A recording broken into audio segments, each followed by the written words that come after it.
자, 69쪽 한번 보겠습니다.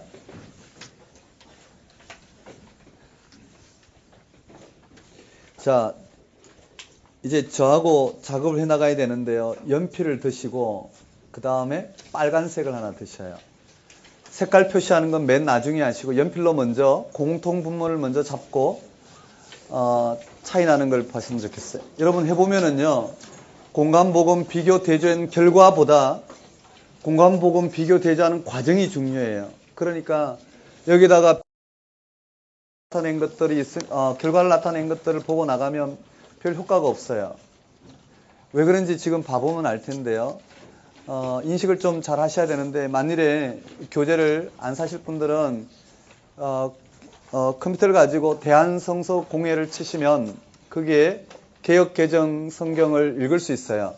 그럼 거기에 블록 설정해서 불러와서 이와 같이 만드시면 돼요. 만드셔서 한 챕터씩 한 챕터씩 하시면 되는데요.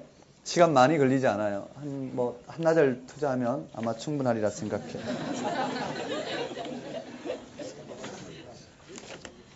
한번 보겠습니다. 성경을 읽는단 말이에요. 여기 한번 볼까요? 한번 따라하겠습니다. 세례 요한의 선포 사역. 세례 요한의 선포 사역을 지금부터 들어갈 텐데요. 이 순서 항목 하나하나씩 나가요. 이 순서 항목 하나가 어디에 나오는지 우리가 이미 인식을 했고 그 전제로 이 항목에 따른 내용의 차이가 무엇인지를 확인할 거예요. 그러니까 공통적으로 나오는 내용의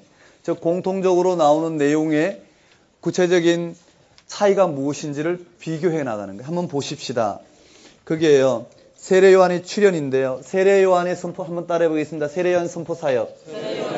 거기에는 세례 요한의 출현과 세례 요한의 설교가 나와요. 두 페이지로 되어 있는데 한번 보십시다. 연필을 드셨어요? 연필 드셨나요? 네. 자, 먼저 마가복음부터 항상 먼저 봐요. 마가복음에 세례 요한의 출현에 3절에 보면 광야에서 외치는 자의 소리가 있어 찾으셨나요? 네. 그 3절을 네모를 한번 쳐볼래요?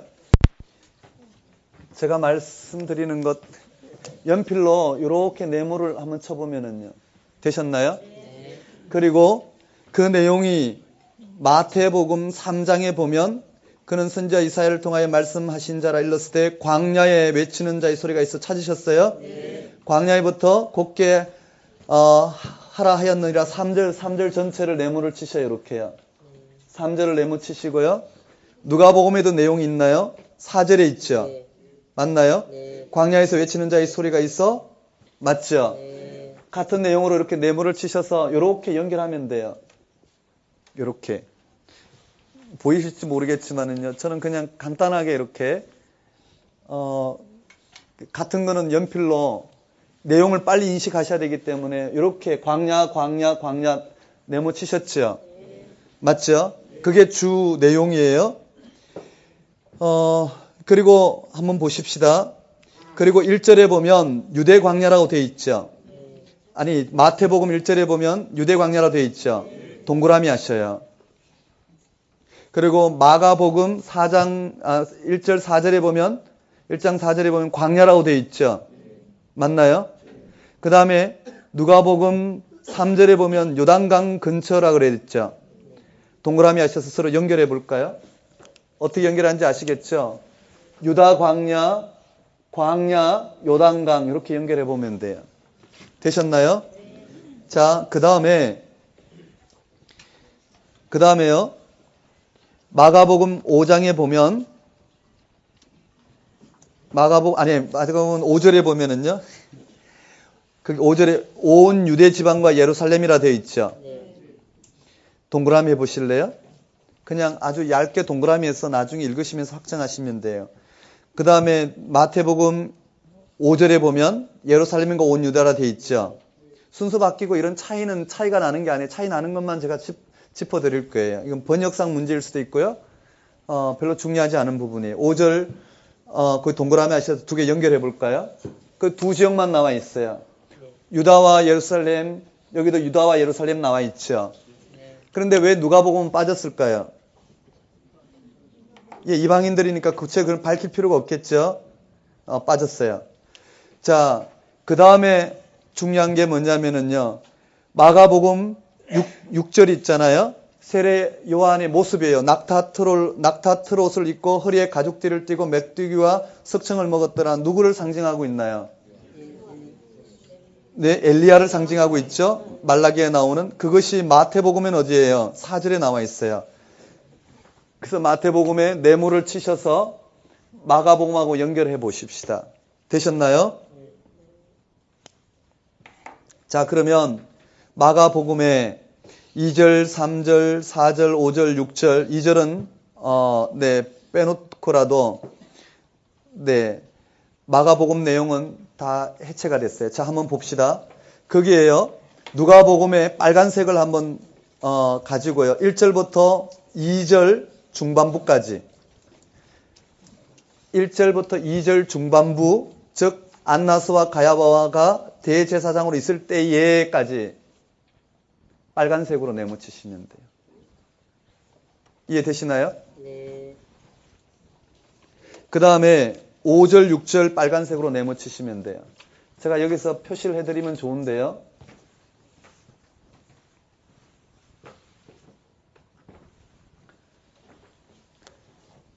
되셨나요?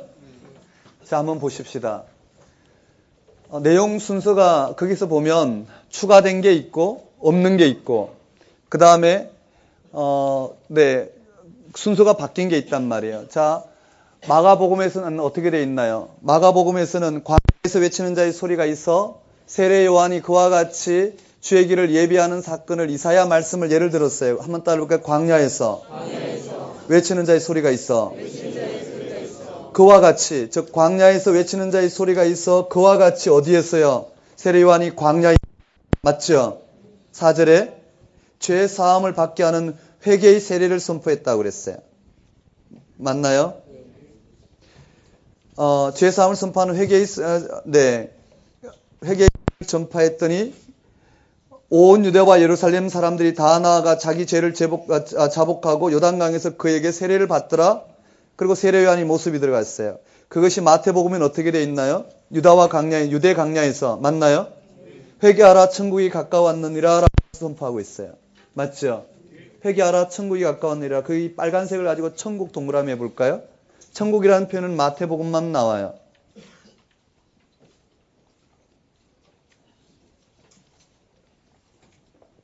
그리고는 인용을 뒤에다 해놨어요. 광야에서 외치는 자의 소리가 있어 이르되 너희는 주의 길을 준비하라. 그가 오실 길을 곧게 하라 하였느니라. 되셨나요? 그 다음에 낙타 트롯을 입고 세례 요한의 모습이 나와 있어요. 맞죠? 별 다른 차이가 없어요. 근데 누가복음은 차이가 있단 말이에요. 누가복음에 보면은 배경이 나와 있단 말이에요. 언젠가요? 네, 디베랴 황제, 그 다음에 본디오 빌라도, 헤롯, 그 다음에 안나스, 가야바 이렇게 돼 있죠. 맞나요? 큰 원에서 작은 원, 작은 원에서 또 작은 원, 작은 원에서 또 작은 원처럼 큰 원은 뭔가요? 로마 가이사, 맞죠? 디베료 황제가 통치하고 거기에 파견된 본디오 빌라도, 그가 팔틴 지역을 다스리면서 헤롯 분봉왕이란 4분의 1씩 다스린 왕 이름들이 나와 있고 그 안에 누군가의 성전제도의 안나스와 가야바가 대제사장으로 있을 때에 맞죠? 빈들에서 사가랴의 아들 요한에게 임한지라 하나님 말씀이 말씀이 임하였다고 그랬어요. 그 말씀이 임하였고 요한이 요단강 근처 와서 죄 사함을 받게 하는 회개의 세를 전파하니 4절에 광야에서 외치는 자의 소리가 있어 연결되고 그 다음에 거기에 5절 6절에 이사야 말씀이 추가가 되었단 말이에요. 거기에 한번 동그라미 해볼까요? 모든 골짜기가 6절에 모든 육체가 왜 이와 같은 표현이 들어갔을까요? 누가복음의 특징이라는 거예요. 되셨습니까? 지금 따라오실 수 있죠? 제가 어떻게 비교하는지를 지금 해나가면서 속도를 낼 거예요. 그러면 눈에 들어오죠? 한번 볼까요? 한번 따라하겠습니다. 세례 요한 선포 사역. 마태복음도 있고 마태복음과 있고 누가복음도 있으니까요. 이 정도로 기록해 놓고는 여기에 세례 요한의 선포 사역에 마가복음 나온단 말이죠. 맞죠? 마가복음은 광야에서 외치는 자의 소리가 있어 이사야 말씀을 인용했고 그래서 광야에서 선포하는데 맞죠? 회개하라 죄 사함을 받아라. 그리고는 엘리야의 모습이 기록되었더라. 마태복음도 똑같더라. 다만 천국에서라는 표현이 있더라. 대신에 누가복음은 그 시기가 언제인지 이방인들을 향해서 이방인 전체 헬라 지역이니까 헬라 지역 전체를 다스리는 로마 황제, 그 다음에 본디오 빌라도, 맞죠? 이와 같은 체제를 잘 설명해 놓고 난 다음에 마지막에 이사야의 말씀 중에서 모든 골짜기가 모든 육체가라는 말을 포함시키로 말미암아 이스라엘뿐만 아니라 이방인까지도 예수님의 선포 대상이 되었더라 드러낸 사건이더라. 되셨나요? 그쵸? 빨간색은 마태복음에는 천국이라는 표현 하나 하고, 그 다음에 누가복음에서는 앞에 배경과 뒤에 모든 골짜기, 모든 육체라는 부분이 포함됐더라. 이해되시나요? 네. 이게 해나가면 굉장히 재밌어요. 두 번째요. 여러분, 여기에 세례 요한의 선포 사역에 세례 요한의 출현에 언급되어 있고, 이제 선포 내용이 들어간단 말이에요. 7절, 8절 한번 읽어보겠습니다. 마가복음만 읽겠습니다. 시작. 나보다 능력 많은 이가 내게 오시나니 나는 그가 그의 사람들을 불기도 감당하지 못하느니라. 나는 그에게 운명을 풀었거니와 그는 그에게 운명을 풀었으리라. 자, 동그라미 네모를 구분하셨어요. 자, 7절, 8절을 동그라미 하셔요. 그 내용이, 그 동그라미 한 내용이 마태복음은 어디 나올까요?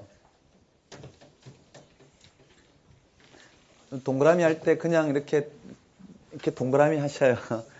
아끼지 마시고 동그라미 하시고. 그 다음에 마태복음의 그 내용이 어디 나오나요? 11절에 나오죠. 11절 전체를 동그라미 하셔요. 그리고 그 내용이 어디 나오나요? 누가복음에는요, 16절에 나와요. 동그라미 하셔요.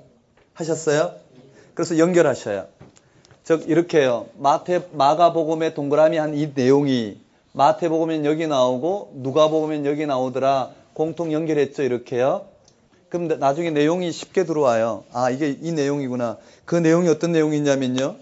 밑줄 한번 그어볼까요? 마가복음에. 거기에요. 내 뒤에 오시나니. 거기 나보다 능력 많으신 이가 내 뒤에 오시나니. 맞나요? 네. 밑줄 긋고요. 11절에도 보면 마태복음 11절에도 보면 내 뒤에 오시는 이는 나보다 능력이 많으시니. 되셨나요? 네. 어떤 분들은 이걸 보고 마가복음은 나보다 능력 많으신 이가 내 뒤에 오시나니, 마태복음에는 내 뒤에 오시는 이는 나보다 능력이 많으시니, 뭐 이렇게 이런 것들이 차이가 난다고 특별히 표시하고 막 세부적으로 분석해 들어가는데 그럴 필요 전혀 없어요. 이거는 번역상의 문제일 때가 많아요. 헬라어 원어는 전혀 그렇지 않아요. 네. 또 그걸 말하려고 하는 게 아니고요. 제가 비교해 나가보면요. 메시지 자체가 어떻게 달라지는지, 구체적으로 예수님이 얼마나 풍성하게 각 책을 통해 드러나는지를 확인할 수 있어요. 그렇지만 이런 상세한 차이는 그저 문자적인 비교 대조지 전체의 의도는 아니란 말이죠. 그 다음에 16절에 보면 이렇게 되어 있어요. 나보다 능력 많으신 이가 오시나니. 되셨나요? 네. 밑줄 그어놓으면 이 내용이 이 내용이구나 라고 볼 수 있어요. 그 다음에 또 하나 동그라미 하셔야 될게요. 마가복음에는 8절에 물과 성령이죠. 물과 성령으로 세례를 베푼다고 그랬어요. 그런데 마태복음에서는요, 성령과 불로 돼 있죠. 맞나요? 그 말은 이렇게 보면 돼요. 물을 상징하는 게 성령을 상징하는 게 물이 될 수도 있고 불이 될 수도 있는 거예요. 그렇죠? 그래서 물 곧 성령, 또는 11절에 불 곧 성령, 성령의 성격하고 연결됐는지 모르겠지만은요. 그리고 16절에 보면 성령과 불로 되어 있죠. 이 차이가 있더라. 자, 그 다음에 마가복음은 해결됐어요. 자, 그 다음에 마태복음의 내용이 누가복음하고 비교를 해봐야 되는 거예요. 7절, 8절, 9절, 10절을 네모를 치셔요. 마태복음 7절, 8절, 9절, 10절을 네모 치고, 마태복음 7절, 8절, 9절을 네모를 치고, 누가복음 1절부터 누가복음 7, 8, 9절, 누가복음 7, 8, 9절 네모를 치셔서 이렇게 연결하시면 돼요. 이제 좀 빠르게 진행할게요. 입체적으로 이렇게 묶어서 비교를 해보면 좋아요. 되셨나요? 거기에 그 다음에 마태복음 12절 손에 키를 들고 마태복음 12절 동그라미 치시고요.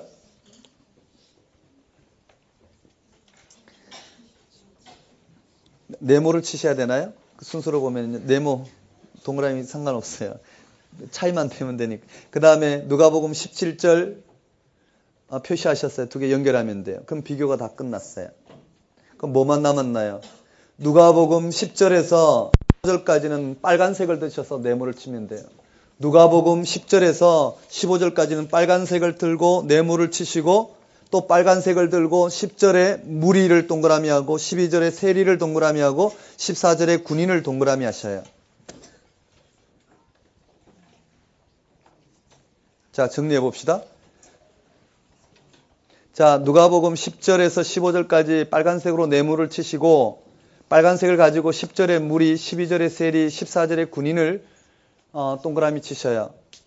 자, 그러면은 한번 정리를 해봅시다. 마가복음에는 7절, 8절에 세례 요한의 선포 사역이 뭔지 그는 예수님을 증거한 거예요. 맞죠? 예수님을 증거한 거예요. 마태복음에 보면 마태복음에 보면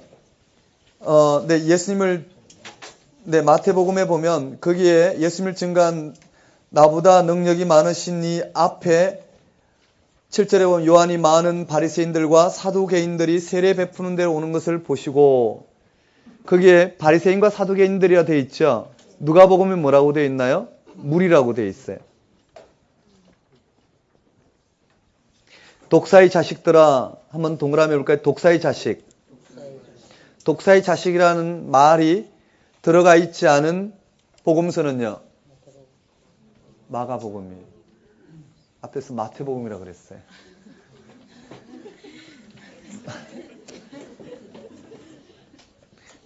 마가복음 맞죠? 그 내용이요. 이미 도끼가 나무 뿌리에 놓였으니 좋은 열매 맺지 아니하는 나무마다 찍혀 불에 던지리라. 어디 나올까요? 마태와 누가에 나온단 말이에요. 요한의 선포에. 이해되시나요? 마가는 아주 요약 복음만 하고 있어요. 그런데 누가에서는 무리라 그랬단 말이에요. 무리가 10절에 무리, 12절에 세리, 14절에 군인 이와 같이요. 이들은 그것을 구체적으로 언급하고 있어요. 앞에 보면 모든 육체가 있는데 그 육체를 구체적으로 표현하고 있어요. 되셨나요? 누가복음의 특징이란 말이에요. 자, 그럼 좀 빠르게 넘어갑시다. 이제 한번 따라해 볼까요? 세례 요한의 선포 사역. 세례 요한의 선포 사역에 마가복음에서는 이와 같이 기록되었는데 마태복음에서는 이와 같이, 누가복음에서는 이와 같이, 누가복음에는 조금씩 분명하게 그 대상과 내용들을 좀 자세하게 선포하고 있구나라는 게 발견해 갈 수 있을 거예요. 되셨나요? 좀 따라오고 계시나요? 네. 원래 이 부분을 2학기 때 하는데요. 미리 완성도 있게 올해는 좀 해보는 거예요. 미리. 2학기 때는 좀 더 자세하게 하겠지만은 아마 여러분 한 번만 해보면 재밌게 이렇게 비교할 수 있어요. 아마 성경을 읽으시는데 문제가 없으신 분들은 제가 뼈 있는 말이었는데 네, 거기에 됐고요. 그 다음에 세례 받으신 예수님 장면 있죠? 거기도 마찬가지예요. 세례 받으신 예수님 장면에 마가복음 9절을 동그라미 하셔요. 마가복음 9절을 동그라미 하셨어요. 그 다음 마태복음 13절을 동그라미 하셔요. 그리고 두 개를 연결하셔요. 예수님께서 어디서부터 출발하시나요? 갈릴리부터 출발하시죠? 거기 갈릴리 밑줄 긋고 누가복음은 갈릴리가 없어요. 왜냐하면 원래 예루살렘부터 출발하시는 걸로 설정이 되어 있기 때문에. 되셨나요? 갈릴리에서의 사역을 갈릴리에서의 사역 출발을 특별히 기록한 것은 마태, 마가만 있어요. 그 다음에요. 마가복음 10절, 11절을 동그라미 하시고요. 마태복음 16절, 17절을 동그라미 하시고요. 누가복음 21절, 22절 동그라미에서 연결하셔요. 남은 게 뭘까요? 누가복음 네, 제가 하는 순서대로 하셔요. 마가복음 10절, 11절 동그라미, 마태복음 16절, 17절 동그라미, 누가복음 21절, 22절 동그라미. 되셨나요? 서로 연결해 두시고요. 제가 빨간색은 들으라고 할 때만 드셔서 하시면 돼요. 그 다음에 빨간색을 가지고요. 남은 게 뭘까요? 마태복음 14절, 15절이에요. 그리고요. 마태복음은 그 이해가 더 필요했어요. 왜 세례 요한에게 세례를 받아야 되는지를 마태는요. 구약적 관점에서 신약으로 넘어오기 때문에요. 15절에 한번 따라해 볼까요? 모든 의를 이루는 것이 합당하니라. 모든 의를 이룬다라는 모든 의는 구약에서 말하는 그 의와 맞죠? 신약에서 예수님을 통해 드러날 그 의를 통칭해서 말하는 것으로 지난번에 설명했어요. 모든 의 밑줄 그으면 돼요. 그 다음에 또 빨간색을 가지고요. 17절에 이는 내 사랑하는 아들이요 내 기뻐하는 자라. 이는이라고 되어 있죠. 이는이라는 것은 제3자를 가리키고 있어요. 그런데 마가복음 11절에 보면 너는이라고 되어 있죠. 누가복음에는 또 너는이라고 되어 있죠. 맞나요? 이 세 가지를 아주 특징 있게 봐주라는 의미에서 이는, 너는 밑줄 쳐서 비교해 주면 좋겠고요. 그 다음에 또 빨간색을 들고 누가복음에 21절에 기도하실 때에 하늘이 열렸더라 되어 있죠. 기도하실 때에, 기도하시라는 장면이 거기만 누가복음만 나와요. 되셨나요? 기도하실 때. 확인되셨죠? 네. 그럼 이제 어떤 내용인지 아마 아실 거예요. 어떻게 비교해 간다고요? 공통 분모부터 묶어놓고 특징적인 걸 잡아야지. 특징적인 걸 잡으면 본 내용이 안 들어오기 때문에요. 비교의 의미가 없단 말이에요. 저도 공부할 때 에피소드가 뭐였냐면 교수님이 헬라어 원본을 가지고 비교하라고 안 해갖고 원래 이제 당연히 헬라어 원본을 가지고 비교해야 되는데 아마 반은 번역본 갖고 비교했어요. 그 번역본을 가지고 비교를 해서 틀린 걸 다 잡아갖고 왔는데 보니까 한 80%는 번역의 문제였어요. 그러니까 얼마나 황당하고 저희들이 그랬는지 몰라요. 헬라어 원본을 가지고 이렇게 비교를 하면 대부분 내용들은 일치가 돼요. 왜냐하면 그게는 우리말처럼 어순이 뭐 이렇게 되는 게 아니라 그게는 단어 하나만 있어도 독립적으로 이렇게 되기 때문에 어순 문제가 그렇게 영향을 받지 않아요. 그런 부분에서 좀 자유롭죠. 그래서 헬라어 원본 가지고 비교할 때도 전체의 공통적인 걸 묶어놓고 특징인 걸 묶고 그리고 세부적으로 이렇게 범위를 좁혀가면서 하는 것이 본문 내용이 재밌고 또 메시지가 더 분명해져요. 비교하는 이유는 분명한 메시지를 좀 확보하고자 하는 거니까요. 자, 그 다음에 됐어요. 한번 따라해 볼까요? 세례 요한이 선포 사역, 세례 받으신 예수님, 시험 받으신 예수님. 자, 그게 시험 받으신 예수님의 마가복음 12절 13절 동그라미 하셔요. 하셨어요? 크게 동그라미 이렇게 하고요. 그 다음에 마태복음 1, 2절 동그라미 하시고요. 누가복음 1, 2절 동그라미 하셔요. 하셨어요? 그래서 서로 연결하셔요.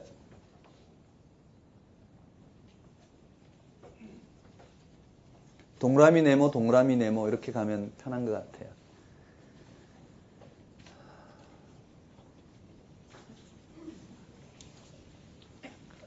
제가 이걸 파워포인트로 새벽 5시까지 만들었어요. 근데 도무지 글씨 크기가 나오지 않아 갖고요. 지금 이것을 써놓고 이걸 포기하고 내 화면을 쏠 건가 별 생각을 다 해봤는데요. 아무튼 네, 이렇게 수동으로 해야 될 것 같아요. 다음에 좀 잘 만들어서 좀 보기 좋게 그렇게 하도록 하고요. 이 100페이지를 다 이렇게 하기가 쉽지가 않아서 지금 말로 이렇게 하는데요. 아마 내용이 조명됐기 때문에 괜찮지 않을까 생각해요. 자, 들어가 봅시다. 시험 받으신 예수님 그렇게 동그라미 하셨죠? 자, 마가복음 끝났어요. 이제 마태와 누가를 비교하는 것만 남았어요. 그런데요, 비교하기 전에 공통분모만 한번 봅시다. 거기에 성령이 마가복음에 보면 성령 사탄 나와 있죠? 한번 동그라미 해봅시다. 마가복음에요. 작은 동그라미 성령, 사탄, 천사 다 찾으셨어요? 그러면 마태복음에는 성령 마귀라고 나와 있죠? 천사는 어디 갔을까요? 11절에 있어요. 11절에 천사 동그라미 하시면 되고요. 되셨나요? 그 다음 누가복음에는 성령 마귀 나와 있죠? 13절에 마귀로 나와 있어요. 천사 대신에 마귀로 나와 있거든요. 그래서요, 이렇게 연결하면 돼요. 거기 성령 마귀, 성령 사탄, 성령 마귀는 같이 공통분문 연결하면 되고요. 마가복음에 천사 내용이 있죠. 그것을 마태복음의 11절의 천사와 연결하고요. 그 다음에 그 천사를 누가복음의 마귀와 연결하면 돼요. 맞죠? 그러면 이렇게 처음과 끝이 연결되구나. 그 다음에 가운데 내용을 보면 되죠. 자, 마태와 누가를 비교해요. 자, 덩어리 3개를 나눌 거예요. 마태복음에 3, 4절 동그라미 하셔요. 그냥 안에 동그라미로요. 네모 안에 들어갈 정도 동그라미 3, 4절 걸치는 동그라미 하나 하고요. 그 다음에 5, 6, 7 동그라미 하나 하고요. 그 다음에 8, 9, 10 동그라미 하나 하고요. 하셨어요? 그 다음에 누가복음에 3, 4절 동그라미, 5, 6, 7, 8절 동그라미, 9, 10, 11, 12 동그라미. 되셨나요? 자, 마태복음의 첫 번째 동그라미는 뭘까요? 돌들로 떡덩이 되게 하라 이거죠? 맞나요? 누가복음의 첫 번째 동그라미도 돌들로 떡덩이 되게 하라 이거죠? 근데 마태복음 두 번째 동그라미 뭘까요? 성전 꼭대기죠? 뛰어내리라는 거예요. 뛰어내리라. 6절에 보면 뛰어내리라. 그런데 이것이 누가복음은 어디로 가 있나요? 9, 10, 11, 12로 갔어요. 바뀌었죠, 위치가요. 누가는 왜 이 시험을 바꿔놓았을까? 누가가 바꿨을지 마태가 바꿨을지는 몰라요. 아무튼 바꿔져 있어요, 서로가요. 왜 바꿨을까? 그것도 누가의 마태의 중요한 부분이 돼요.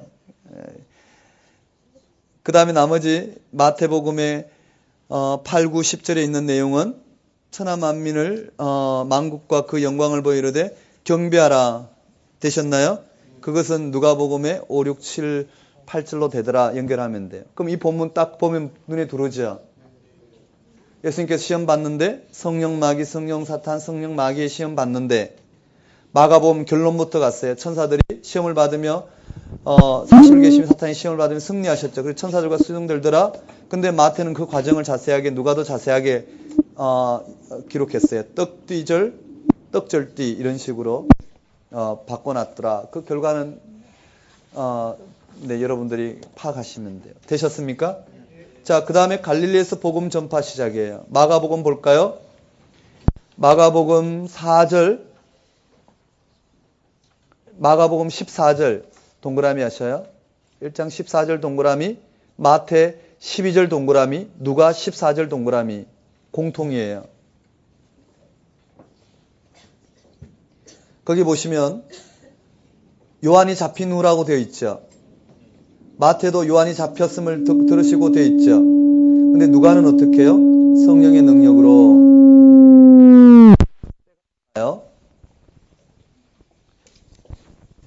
되셨나요? 네. 그 다음에 마가복음 15절 동그라미 하셔요. 때가 찼고 하나님 나라가 가까웠으니 회개하고 복음을 믿으라. 17절에 마태복음 17절에 회개하라 천국이 가까웠느라 동그라미에서 두 개 연결하셔요. 연결하셨어요? 누가복음은 그게 빠졌죠. 그 누가복음 그 밑에다가 이렇게 쓰셔요. 동그라미를 연결하는데요. 누가복음에 이렇게 보면 되겠군요. 마태복음에 때가 찼고 하나님 나라가 가까웠으니 회개하라 천국이 가까웠느니라. 누가복음은 이렇게 해갖고요. 뭐라고 했느냐면요. 대신 나사렛에서 설교 이렇게 쓰면 돼요. 나사렛 설교. 그래서 뒷장에 나올 거예요. 되셨나요? 자세히 풀어놨단 말이에요. 때가 찼고 하늘에 가까웠다는 말은 없어요. 그럼 이제 뭐가 남았나요? 마태복음에 13, 14, 15, 16절이 남았죠. 빨간색으로 네모를 치는 거예요. 왜냐하면 예수님께서 왜 갈릴리로 가셔서 이와 같이 회개하라 천국이 가까웠느니라 선포하셨느냐 하면 바로 이 구약의 말씀을 성취하기 위해서 그랬대요. 13, 14, 15, 16절을 네모치시면 돼요. 되셨습니까? 내용 분명히 들어오죠? 자, 넘어가 봅시다.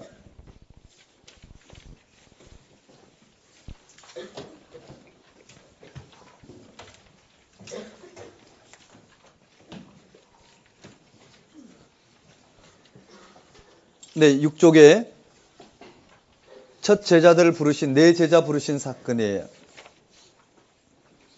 거기에 네 제자 부르신 사건인데 마가, 마태는 똑같아요. 거의 다를 바 없어요. 누가복음은 달라요. 맞죠? 빨간색 펜을 들어서 누가복음 2절부터 11절까지 네모치셔요. 누가복음 2절부터 11절까지는 누가만이 갖고 있는 베드로의 소명 기사예요. 아주 중요한 내용이죠. 그리고는 빨간색을 들으셔서 마태 16절 갈릴리 해변이라는 거 밑줄 치셔요. 마태 18절 갈릴리 해변 밑줄 치셔요. 되셨나요? 그 다음 누가복음 게네사렛 호수 밑줄 치셔요. 배경이 똑같은데 이름이 다르죠?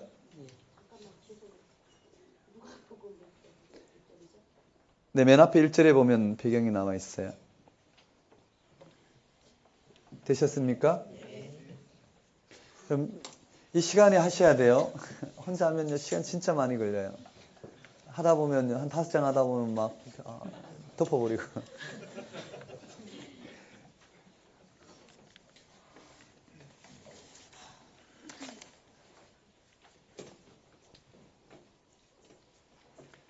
확인되셨나요? 이제 조금 빠르게 갈게요. 네, 한 4분만 더 하고 쉴게요. 자, 가버나움 더러운 귀신, 회당에 더러운 귀신 들린 자 쫓아낸 사건이에요. 마태복음은 없어요. 그쵸? 성전에서, 사건은 없어요. 대신에 마가 누가에 있어요. 다 같은 내용인데요. 거의 같은 내용인데, 네. 같은 내용인데요. 27절에, 마가복음 27절에 권위 있는 새 교훈이라 되어 있죠. 36절, 누가복음 36절, 서로 말하여 의논하는데 어떠한 말씀인고 권위와 능력으로 더러운 귀신을 명하며 나가는도다. 이 정도로 좀 차이가 있죠? 약간 차이가 있어요. 그냥 27절 동그라미, 36절 동그라미 해서 연결하고요. 그 다음에 28절에 갈릴리 사방에 퍼지더라 돼 있죠? 근데 37절은 뭐라고요? 그 근처 사방에 퍼지더라. 이렇게 좀 뭐 상관은 없어요. 그냥 다 똑같은데요. 이 정도, 네. 아쉬우니까 잠깐 봤어요. 8절에, 저기 뭐예요. 병자 치유, 베드로 장모 치유예요. 자, 마가복음은 길어요. 거기에, 자, 마가복음 대백 해결해 봅시다. 29, 30, 31절 동그라미요. 29, 30, 31 동그라미. 하셨어요? 마태복음은 14, 15절 동그라미요. 누가복음에는요, 38, 39절 동그라미예요.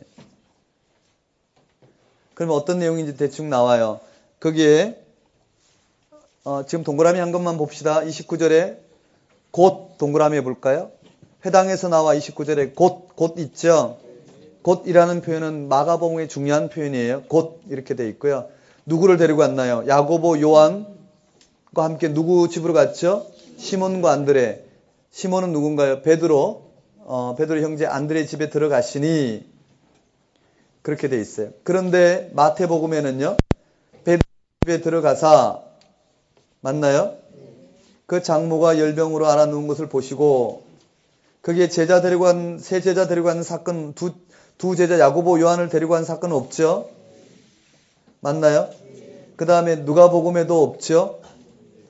그러니까 어떻게 곧 야고보 요한과 함께 시몬과 안드레 집에 들어가시니 그러니까 빨간 걸로 밑줄 치면 되겠죠. 자, 그 다음에 마가복음 밑에 점으로 해질 때에 병자와 귀신 들린 자를 예수께 데려오니 온 문 앞에 모였더니 맞죠? 귀신을 쫓아낸 장면이에요. 네. 귀신을 쫓아낸 장면이 그까지는 별 이상한 게 없어요. 그런데요. 마태복음에는 16절에 보면 마태복음 16절에 보면 요약해놨죠. 귀신들을 많이 데리고 예수께 오고 예수께서 말씀으로 귀신을 쫓아내시고 병든 자를 다 고치시니 요약했죠. 그 요약이 마가복음에는 길게 돼 있고 누가복음에도 길게 돼 있는데 한 번씩 잡아봅시다. 자, 빨간색을 가지시고요. 귀신 고친 사건, 병 고친 사건이에요. 그런데 그 중에 특징적인 게 35절에 새벽 아직도 밝기 전에 예수께서 일어나 나가 한적한 곳으로 가서 거기서 기도하시더니 대목 나와 있죠. 그것은 마가복음에만 나와 있어요. 빨간색을 치셔요. 근데 누가복음에 나와 있는 내용은 뭐냐면요. 병을 고치는데 41절에 보면 여러 사람에게서 귀신이 나가며 소리질러 이르되 당신은 하나님의 아들이니다. 밑줄 그어볼까요? 귀신들이 당신은 하나님의 아들이다 라고 외쳤어요.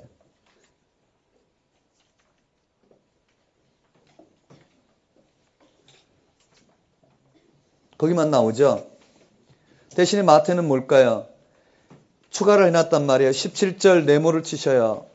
왜 예수님께서 이와 같이 사역하셨는지에 대한 구약을 인용해놨어요. 이사야 말씀을 통하여 우리의 연약한 것을 친히 담당하시고 병을 짊어지셨도다 함을 이루려 하심이니라 이렇게 되어 있어요. 되셨나요? 네. 거기까지요. 지금 1장 여기까지 갔어요. 병고침까지. 한번 따라해볼까요? 세례요한 선포 사역. 세례요한의 출현과 설교. 세례 받으신 예수님. 시험 받으신 예수님. 갈릴리에서 하나님 나라 선포. 제자 부르심. 가버나움 회당에서 권세 있는 교훈. 축기. 병고침. 여기까지 왔어요. 내용 보면 전체 비교가 될 거예요. 네. 우리 10분 쉬었다가 배우겠습니다.